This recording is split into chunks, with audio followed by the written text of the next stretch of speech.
आई आई अगं माझं ते 10वीचं सर्टिफिकेट कुठं आहे का? आता तुझी बायको आली आहे ना, तिलाच विचार.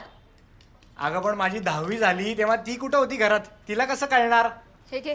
अरे वाकडी. हे घे. हे काय आता? दही साखर. कशाला? अरे कामात यश मिळेल. अगं मग लग्नाच्या पहिल्या रात्री बदाम दूध कशाला दिलंस प्यायला? तसाही त्याचा काही उपयोग नाही झाला. हे काय? तुला सांगतो आई, इतकी मस्त झोप लागली ना, बहुतेक हिने बदाम दूध प्यायला नसेल. सांगत होतं बदाम हे दूध. घे आधी. येतो. नमस्कार. हा असू देत. इकडनंच करतो. अरे तुझं फोल्डर. काहीतरी ना काहीतरी राहतं.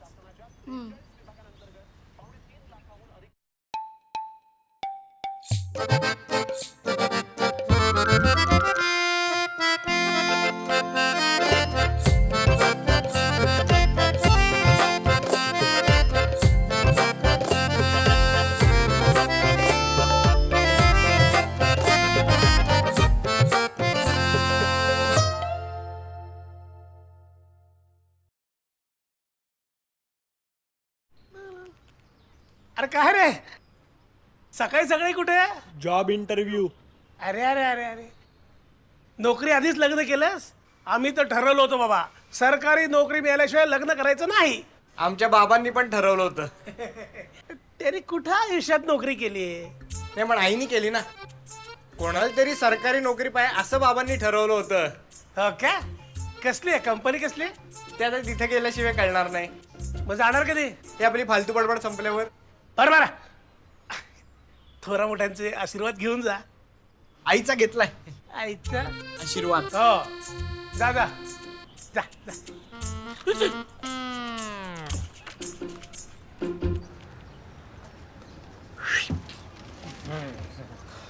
कुठं जायचंय? औन नाही हो, एवढ्या लांब रिटर्नचं भाडं मिळत नाही. मग तू तिकडेच थांब.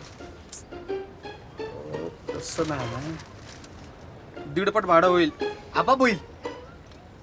हो म्हणजे जर 100 रुपये भाडं झालं तर 150 रुपये द्यावं लागतं. चालेल, मग आपण दोघंही चाललोय तर 75 तू मला दे. काय बोलला? अरे काम तर तुझं आहे ना.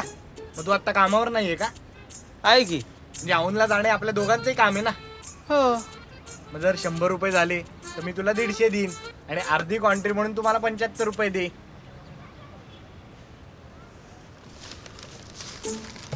चालेल. दांडाई.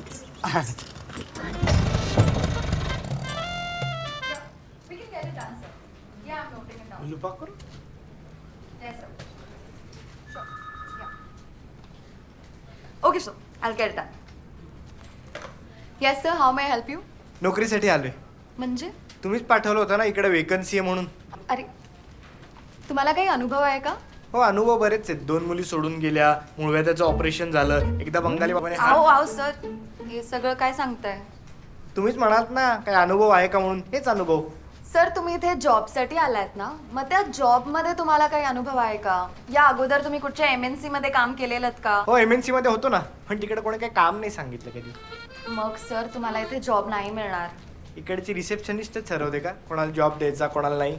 नाही, ते सरच ठरवतात. त्यांनाच ठरवू दे. जा. त्यांचं काम yes sir, the next candidate is here. तुम्हाला 10वीत फारच कमी मार्क होते हो? इथं 10वीच्या मुलांचे वर्ग यायचेत का? नाही. मग काय फरक पडतो? बर, इतर काही हॉबी अजून तुम्हाला? जपायला वेळ देणार आहात? नाही.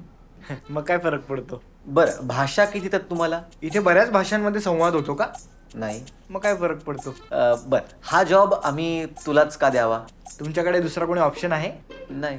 मग काय फरक पडतो? मेडिकली काही प्रॉब्लेम? कधी कधी गॅसेस होतात, पण मग त्या दिवशी तुम्ही येऊ नका. बरं, वर्क फ्रॉम होम तरी करू शकशील का? चालेल, पण मग त्या दिवशी कलिग्स येतील का घरची कामं करायला? स्वतःला 5 वर्षानंतर कुठे बघतोस? तुम्ही स्वतः 5 वर्ष इथे असणार आहात? नाही, मी तर स्विच मारतोय. मग काय फरक पडतो? बर, मग हा जॉब तुला मिळाला नाही तरी पण कुठे काय फरक पडतो? पडतो फरक नाही पडतो पडत. पडतो पडतो फरक नाही, पडतो. कुठे पडतो? पडतो फरक अरे. पडतो पडतो अरे नाही पडत. पडतो पडतो अरे नाही पडतो पडणार. पाया पडतो हा. पडतो ना फरक. मग हा घ्या जॉब आणि सोमवारी या. पडतो काय बाहेर पडतो पडा. हा घेतला का जॉब चला भेटू उद्यापासून चला